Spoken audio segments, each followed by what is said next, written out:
So ideally, I like to see the ball launch out of a fairly low window with a significant amount of spin. Yeah. So it bounces once and stops. And I took a little divot, but I did hit it close to the hole. Thanks for watching. A lot of people, Milo, have called the 50-yard shot the most important shot in golf because a lot of the mechanics that go into a 50-yard shot are also can kind of blend in to a whole bunch of other things. So this is something you wanted to show me. Why? What is so important about being good at this shot? Well, if you're good at 50-yard shots, then we can grow it into real swing. Okay. But it's a lot of the basic principles can be built right here. And the other thing is too, like I was watching in the PGA Championship, which was a couple weeks ago, kept seeing this shot was like used many times, like on par fives, sometimes on the short drivable par four that they had, but like being able to hit this shot close, it seemed like a huge difference. And if people could learn to do this at the elite level to make birdies, at like the regular level to make some birdies on par fives, but to like save the rounds kind of. Yeah, I like to call this your offense and your defense. Okay. So when you get in position, you can make birdies, but if you hit it out of position off the tee, now this is defense. Now this is your defense. You lay up to this point and you try to make par. Okay, so let's see the basics of this, and we have the TrackMan running as well to kind of see what's the ideal shot for here, because I think a lot of people are kind of hitting it and it's rolling the whole way there, really. And some people will hit a good shot and it just will never stop. So if we want to put some bite on it. So ideally, I like to see the ball launch out of a fairly low window with a significant amount of spin. Yeah. So it bounces once and stops. Okay. Is more or less what I would want to see. Yeah. Now, these greens are pretty firm. They're brand new, so we're going to see what happens. I don't know. Got a little wind in our face, so it should help a little bit here. Okay. But so 50 yards. I think the flag, what did we say it was? 56 yards? 58 yards. And what club is that? It's my 60-degree wedge. Okay. So I'm going to use a 60-degree wedge. And my goal here is to feel like I'm driving this motion with a lot of turn and taking the loft. I need to take some loft off the golf club. I also need to create enough downward angle of attack. So I want to be hitting the ball with a fairly significant amount of downward angle of attack, but I don't like to take a divot. So I'm going to catch it on a very steep, like probably 7, 8, 9, 10 degrees down. Yeah. And hopefully not take a big divot. How does that work? How do you go be that much down and then not, you got to go immediately back up? Well, the low point's forward and the arc depth just doesn't go under the ground. Okay. So you just have the low point forward, but you don't, the bottom of your arc is not under the ground. Okay. So that's basically what we're after. Okay, let's see one.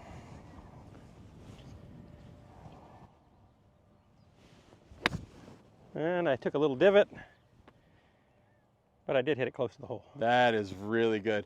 So Milo, can I see your club for a second? Yeah. If this here is 60 degrees, what do you think you were at impact there? I mean, we can tell. You can probably tell 45 degrees-ish. Okay. What did TrackMan say? Let's see. So on a 56-yard shot, we had almost 7 down, a bunch of zeros there. And my spin loft, which is how much, well, that's a blend of a bunch of things, was 46.8. So the dynamic loft right there. So I knocked 20 degrees off of that club. Okay. 40 degrees. And what was your attack angle? Down 6.7. Okay. 6.7 down. So real simply, if I was hitting it this way, you went from 60 to 40, so you took 20 degrees off. And you were hitting down on it. I was hitting down on it 6.7 degrees. So if you were to try to do something extreme, just for fun, just to see this, try to hit one shot that doesn't spin very much. No spin? And then like kind of take the spin off of it. What would change? Well, if you wanted to land it a little closer, make it roll a little more.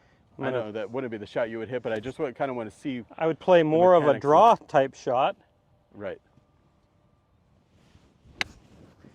More like that. Yeah.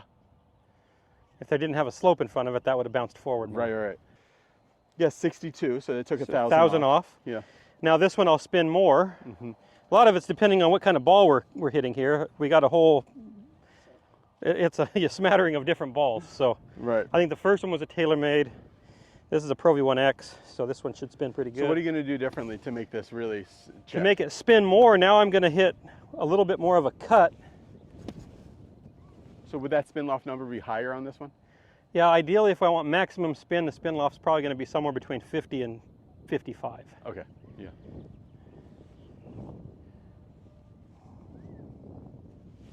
So that one should be spinning a lot.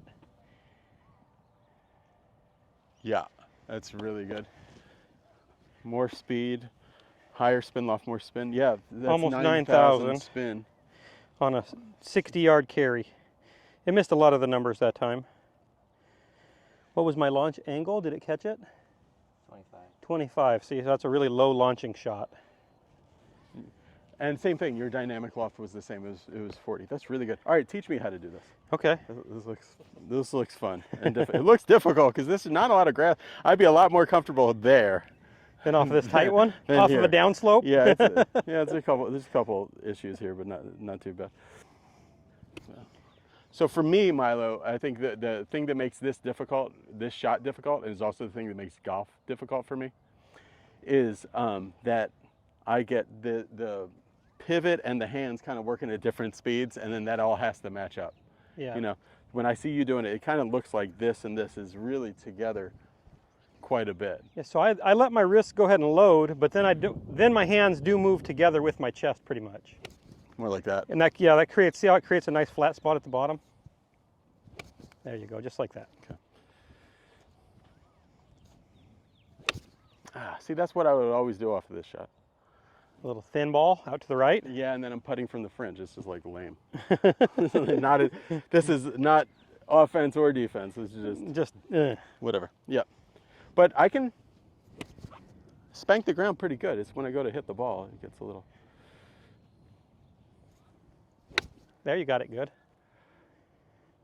You just didn't hit it far enough, but that was really good. Okay, okay. Let's see what the spin was there. Yeah, that was spinning a lot. 7,700. Yeah. On Okay. a 50-yard shot, that was good. What was his attack angle? Down 8, that's perfect. Okay. So everything's really good there. Just have to trust it more and actually swing at it. Launch angle was under 30, so that's good. Everything was pretty, spin loft was almost right at your peak, What was 53. the dynamic loft? The dynamic loft on it was 45. Okay, so not too far off. So you could lean it just a hair more, or you could just hit it a hair harder to get it Right. to fly to your target. That was crisp. It's a little high, but really soft. Yeah. Not quite as tight. It wasn't bad, you just didn't get friction. Did you have a dirty face? Yeah, this is something I heard Dr. Rob Neal talk about this a lot, that they were surprised when he did his WedgeWorks video, WedgeCraft video, that a clean face makes a huge difference in spin. And you left a little chunk of mud on the face when you hit that last one, and I think you got a little slide of the ball up the face. So when you make this swing, one thing I notice is your heights are changing on a pitch shot. I want your heights to stay pretty constant on this shot. Okay. And your weight, with your weight shift, I stay here. I stay left. Feels like you stay there the whole time. Yeah, I don't really move right. Same height, same weight shift.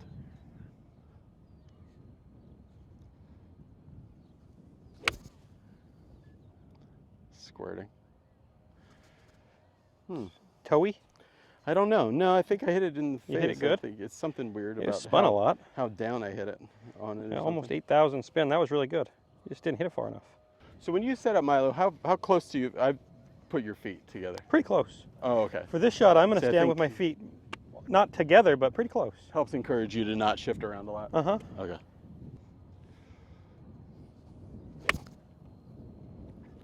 That's gonna turn out okay, but it was a little thin. Okay, I see why you struggle with the low point. Yeah. You have a lot of push Okay. of the right arm, which when that pushes, it changes the Shortens radius. it, Shortens yeah. the radius, so you thin it and miss it off to the right.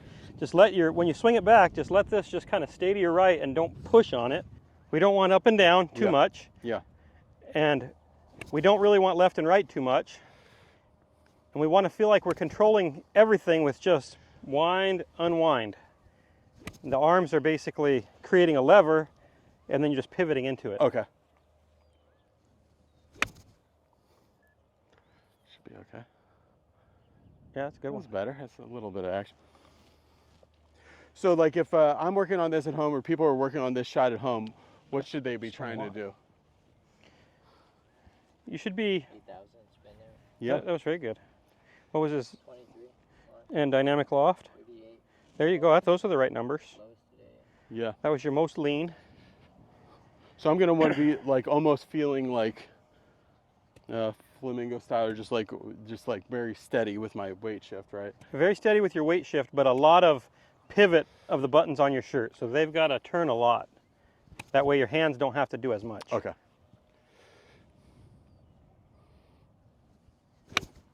Ooh, that was the best one. Oh, that was our worst ball too, though. But Yeah. that was really. That was the best strike. Yeah, left dashes don't spin as much. But even still, it spun 8,200. That's a lot of spin. Yeah. That had everything we want. 10 down. It had 39 dynamic loft, launch angle 24. That's beautiful. A bunch of zeros, face and path. Those are good. Cool. That was the best one. To go beyond this, so what can we learn about this shot to then help us in the whole game of golf, like ball striking? So if we look at what we did there to make you hit them better, Yeah. is we kind of eliminated some right and left and up and down motion, and we added some chest rotation, eliminated a little bit of hit with the arms, Push, yeah. push, Yeah. and started to get a consistent dynamic loft, a consistent shot, consistent low point. We can learn that those are the things we want to add and subtract. We want to get rid of more of this kind of motion and this kind of motion and make our swings a little bit more simple, controlled by pivot. One of those Callaway balls, those are the best ones. I play the new Chrome Tour X. I get faster ball speed and more spin. Good combination. Okay, Milo, to finish this video, we'll do a closest to the pin competition. Okay, I'll go first. you first. Yeah. I get to hit the Callaway ball since that's my ball and the other Callaway ball. How many are we hitting? One each or two each? One each. One each. Oh, now the pressure's on. Not really. Not for me anyway, I think. That makes things easy.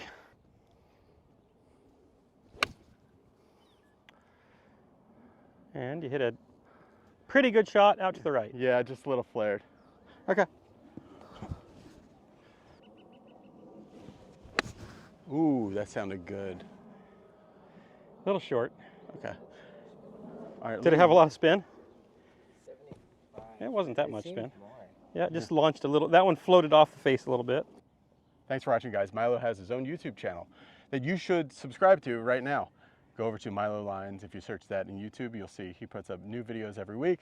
Also, Milo and I are working on this project called the Impact Force that we're working really hard on. Throwing the kitchen sink and everything and getting people better impact is really exciting. I'm going to put a link for that in the description of this video. Hopefully it's done by the time this is out. Thanks for watching. Bye. All right, Mike, keep rolling, and we're gonna let me hit one more face on, and then Milo can hit those two face on, so we have it as B-roll. Get a little closer. Yeah, a little closer. You don't have to. I want to see the whole club and whatever you think looks good.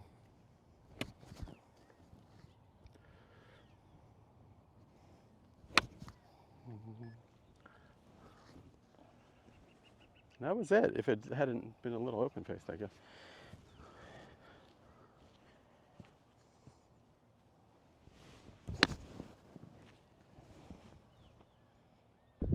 All right, hit this next one in the hole, Milo. In the hole.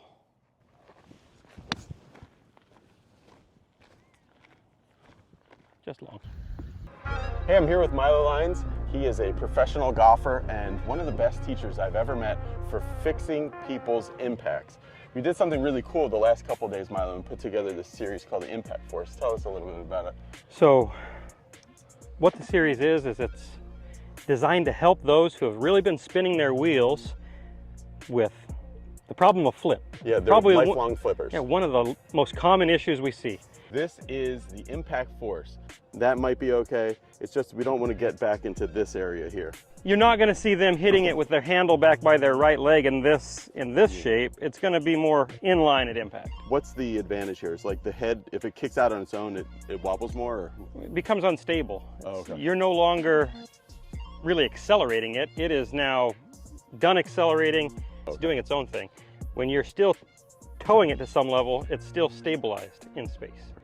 So we wanted to put this together because people have really been frustrated by this. They've been spinning their wheels for years and not seeing the results they wanted. Right. So what we've done is we've created a series explaining why they flip in pretty good detail, and then the solutions to those issues. When I put my grip on, which for me, that's 3 knuckles. Extension in my trail wrist, my chest has to turn quite a lot. So those go hand in hand with a step-by-step process to follow. Yeah, it's really simple, but really impactful. Go to the description to this video and you'll see a link for the impact force. I really think you're gonna like it. And at impact, they will have some amount of lean. Thanks for watching that. When you order the Impact Force, you get a link to a special website with a password. And on that website, there are embedded 13 different videos, I think, of different aspects about why people would flip and then solutions for them. It's really, I think, the best content ever made about this issue, which is basically the key to golf. They'll really wander. Their center of mass will wander way to the right. Players often will complain that they can't touch the ground. They never take a divot. Right. And if they do take a divot, they fat it. All the good players are doing one thing and all the bad players are doing another thing. So we want to get ourselves on that good side of it.